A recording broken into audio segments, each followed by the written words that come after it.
Empezaremos este video por una pregunta clave. ¿Por qué es importante la ficción dentro de las historietas, libros, cuentos, películas, videojuegos y sobre todo la realidad? Pero para que se pueda responder esto, empecemos por conocer por qué y para qué surge la ficción. De forma general, antes de comenzar este video, podemos decir que la noción de ficción identifica al acto y consecuencia de fingir, es decir, de permitir la existencia de algo que en realidad no aparece en el plano real. En este sentido se puede decir que una ficción es una cosa que ha sido fingida o bien que se trata de un invento. Desde tiempos muy antiguos el hombre ha tenido la necesidad de dar a conocer sus vivencias, de mostrar su testimonio de vida, pero también de dar a conocer lo que él creía o imaginaba, y esto lo hacía mediante el relato. El relato a su vez se ha dividido en dos, en narración y en representación. Cuando es narrado puede tener dos formas, literaria y no literaria. Cuando es literaria adopta cualquiera de las formas literarias existentes como novela, cuento, epopeya, fábula, leyenda, mito. Y cuando es no literaria puede ser en forma de noticia, puede ser en forma de historia.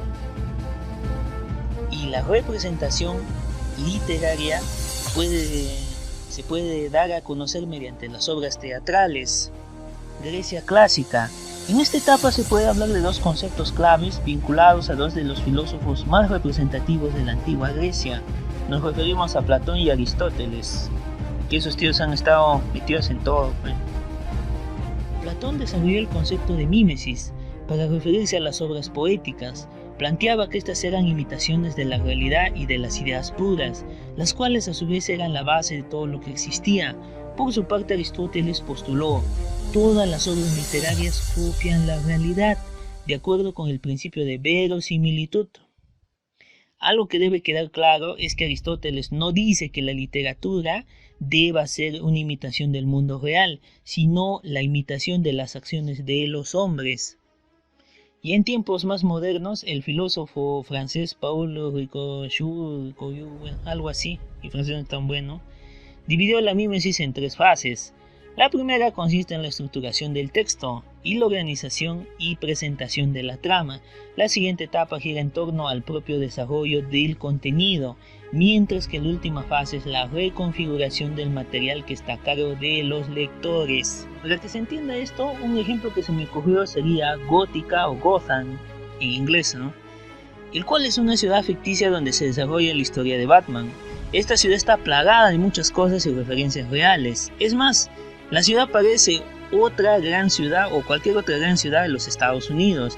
Sin embargo, lo que la distingue de cualquier otra gran urbe es el alto grado de corrupción, de criminalidad y de locura, ¿no? Hay harto loco suelto, ¿no? Siguiendo a la Batman.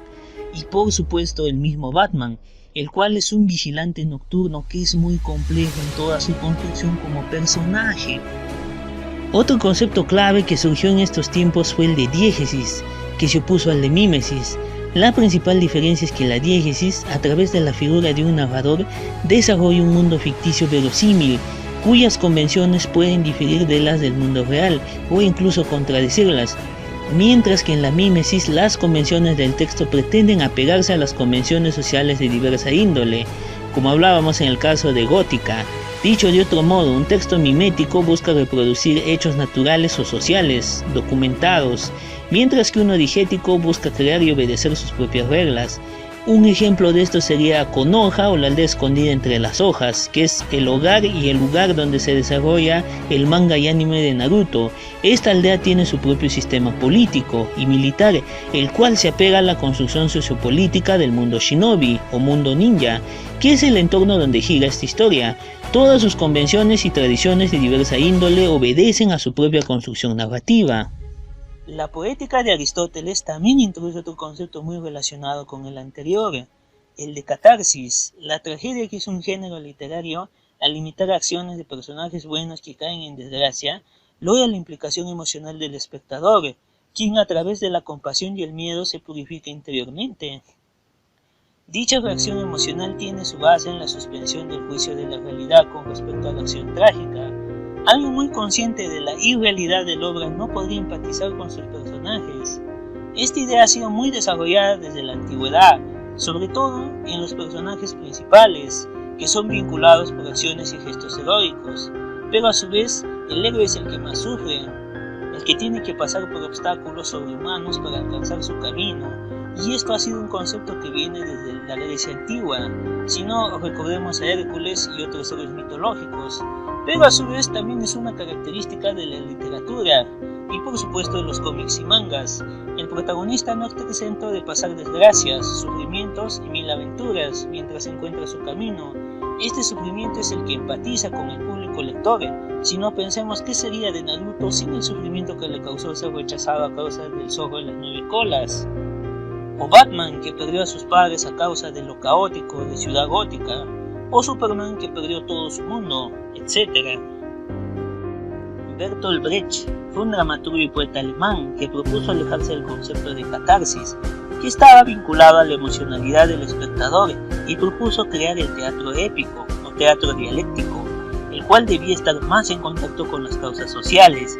Él buscaba crear un teatro narrativo en el que el espectador no se viese sumergido en un sentimentalismo sensiblero, muy al uso en aquella época, sino que asistiese al espectáculo teatral con plena conciencia, intentando racionalizar lo presentado en el escenario.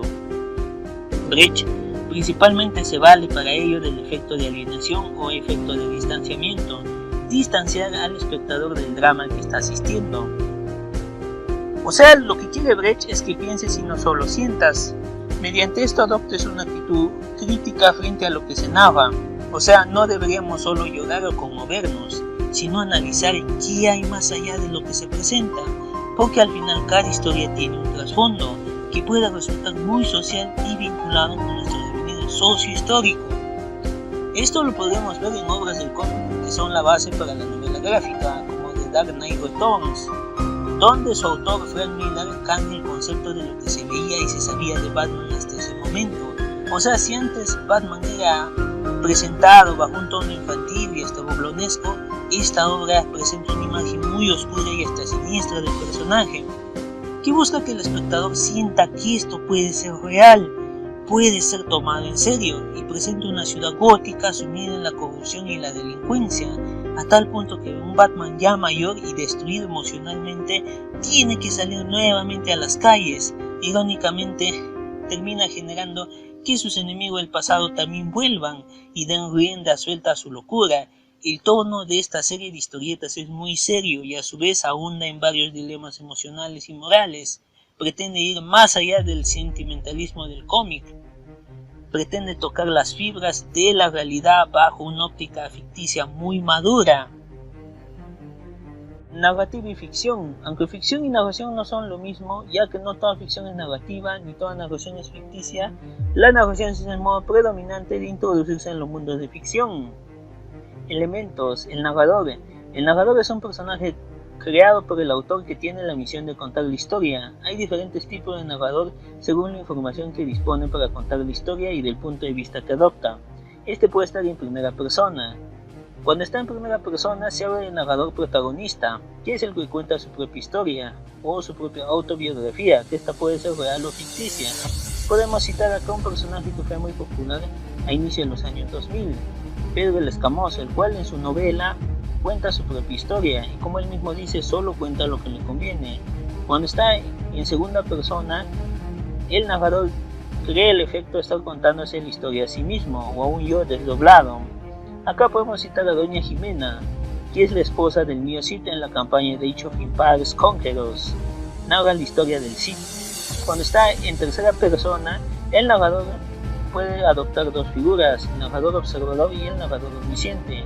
Es observador cuando solamente narra los hechos que puede ver o los hechos objetivos, pero es omnisciente cuando va más allá de los hechos objetivos. O sea, narra también lo que sienten los personajes. Acá encontramos al narrador de cuentos, que dependiendo de la historia que narra, adopta una u otra forma.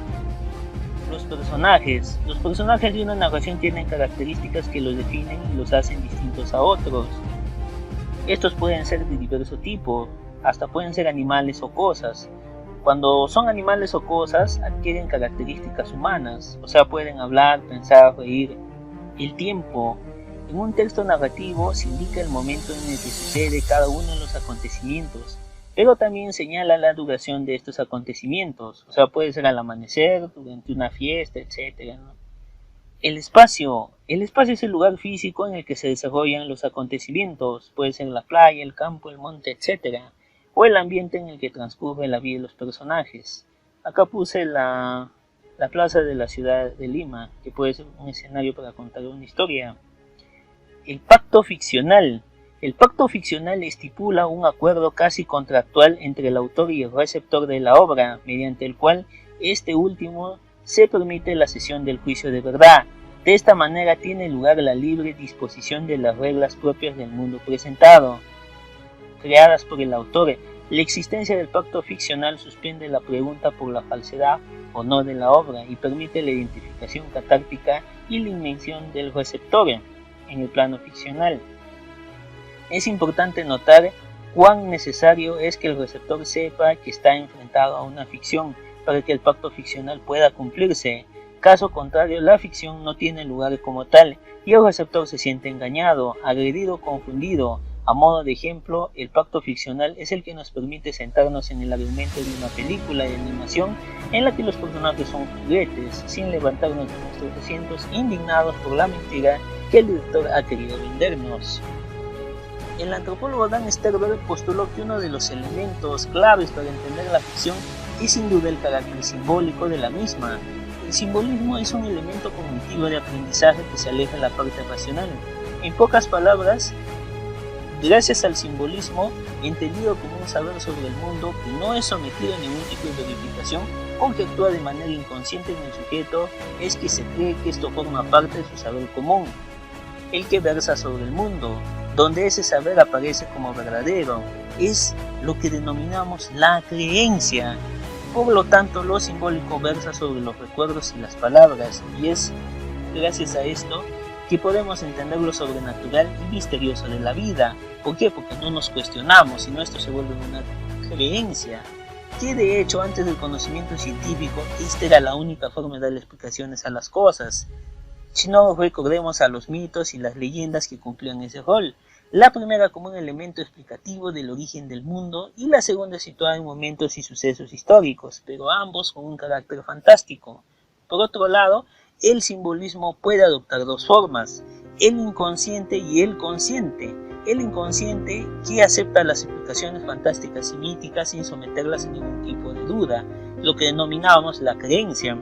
Pero cuando alguien comienza a plantearse explicaciones, cuando el simbolismo empieza a ser consciente, cuando la verdad de una creencia es puesta en entredicha y se necesita que se justifique, entonces se está dejando de actuar como creencia y se convierte en figura, es decir, en ficción. De ahí viene la palabra ficción, de figura. En este caso no se confronta con la realidad, porque el receptor acepta de partida que esto no pertenece al mundo real, sino al mundo de la ficción. La teoría de los mundos posibles sostiene que toda ficción crea un mundo semánticamente distinto al mundo real. Este mundo es elaborado específicamente por cada texto de ficción, y el que solo puede accederse precisamente a través de dicho texto. Así una obra de ficción puede alterar o eliminar algunas leyes físicas imperantes en el mundo real, como sucede en la ciencia ficción o en la novela fantástica, o bien conservarlas y construir un mundo cercano, si no idéntico al real, como sucede en la novela realista. Según esta teoría, los únicos requisitos para crear un mundo posible es que éste pueda ser concebido y una vez concebido mantenga una congruencia interna. Tipos de ficción. Este género puede tener varias categorías. Por ejemplo, fantástico. Acá podemos encontrar los cuentos de hadas, las novelas de caballería, el terror gótico, el terror moderno, fantasía heroica, la ciencia ficción, la novela romántica, la novela de detectives, la novela negra, la novela de espías, entre otros. Como nos podemos dar cuenta hasta este punto, la ficción ha ido tomando mucho más relevancia e importancia a medida que hemos ido avanzando como sociedad. Ha pasado de ser la explicación fantástica e incuestionable sobre las cosas que no entendíamos de la realidad a ser un medio que puede construirla, porque mediante la misma podemos crear y situarnos en muchos entornos y épocas que pueden tener muchísimos fines.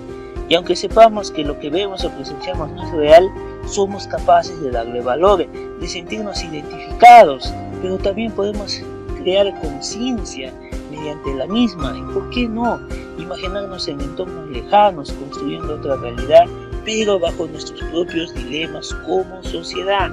Ese sería su valor e importancia. Espero que les haya gustado este video. Su objetivo ha sido inaugurar el presente año, ya que lo voy a usar de base para los siguientes videos que iré subiendo. Y ya saben, vamos a seguir viendo más temas de mangas, cómics, historietas en general.